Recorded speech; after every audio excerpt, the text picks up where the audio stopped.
16 मई 2008 नोएडा।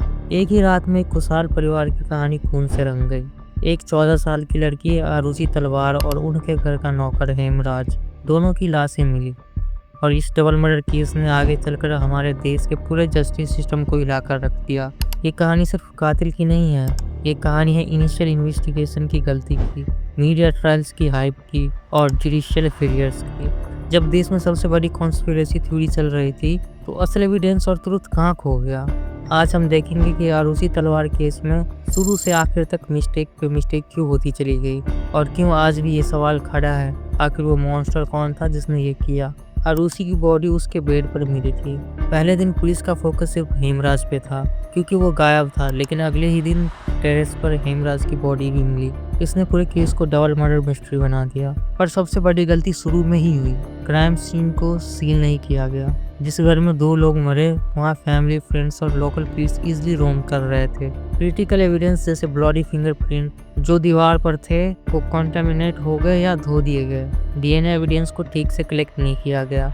जब इन्वेस्टिगेशन शुरू ही गलत हो, तो क्या हम सही नतीजे की उम्मीद कर सकते हैं। आरुषि की पोस्टमार्टम रिपोर्ट भी कंट्रोवर्सी का शिकार बना।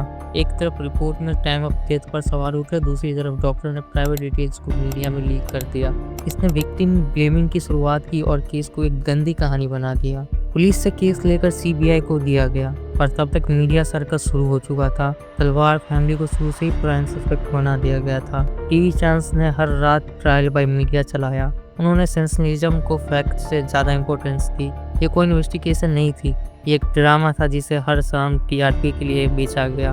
पब्लिक ओपिनियन इतना पॉइजनर हो चुका था कि लोग एविडेंस नहीं, मसाला देखना चाहते थे। सीबीआई ने 2 बार इन्वेस्टिगेशन की। सीबीआई की पहली टीम ने तलवार को इनोसेंट पाया और उन्होंने हेमराज के दोस्तों कृष्णा, राजकुमार और विजय को मेन सस्पेक्ट माना। लेकिन सीबीआई की दूसरी टीम ने सबूतों की कमी का हवाला देते हुए तलवार पर ही मर्डर और डिस्ट्रक्शन ऑफ एविडेंस का इल्जाम लगा दिया। जब देश की टॉप इन्वेस्टिगेटिव एजेंसी ही 2 अलग अलग थ्योरीज देती है, तो ट्रस्ट किस पर करे। तलवार कपल को लोअर कोर्ट ने कन्विक्ट कर दिया, लेकिन ये कन्विक्शन डायरेक्ट एविडेंस पर नहीं बल्कि सर्कमस्टेंशियली एविडेंस पर बेस्ड था। पूरी ट्रायल में 3 चीजें मिसिंग थी। कोई डायरेक्ट विटनेस नहीं मिला, मर्डर वेपन कभी रिकवर नहीं हुआ, तलवार के खिलाफ कोई स्ट्रॉन्ग क्लियर मोटिव एस्टैब्लिश नहीं हो पाया।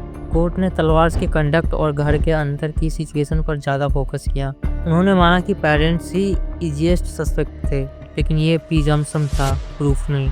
ये केस एक टेक्स्ट बुक एग्जाम्पल बन गया कि कैसे बुरा इन्वेस्टिगेशन, बायस्ड मीडिया और वीक एविडेंस के चलते एक जुडिशियल प्रोसेस कॉम्प्रोमाइज हो सकता है। जब आपके पास सबूत न हो तो आपको सरकमटेंस पर निर्भर करना पड़ता है, और सरकमटेंसेस हमेशा सब्जेक्टिव होते हैं। 2017 में इलाहाबाद हाई कोर्ट ने तलवार कपल को एक्यूटल दे दिया। कोर्ट ने साफ कहा कि सीबीआई द्वारा दी गए सरकमटेंशियल एविडेंस में इतना दम नहीं है कि वो तलवार को गिल्टी प्रूव कर सके। बेनिफिट ऑफ डाउट तलवार को मिला और वो जेल से बाहर आ गया। हाई कोर्ट का ये फैसला ये साफ सबूत है कि शुरुआती जांच में कितनी बड़ी गलती हुई थी, और ये गलती सिस्टम की गलती थी। आरुषि तलवार केस हमें सिखाता है कि जब पुलिस अपना काम ठीक से नहीं करती, जब मीडिया हद पार कर जाती है, तो असली क्रिमिनल आज़ाद घूमते रहते हैं और निर्दोष लोग जेल जाते हैं। तलवार कपल बारीक हो गए, लेकिन आरुषि और हेमराज का कातिल कौन है, ये सवाल आज भी 2025 में हमारे जस्टिस सिस्टम को घूर रहा है। The truth is still out there, buried in the failures of the past.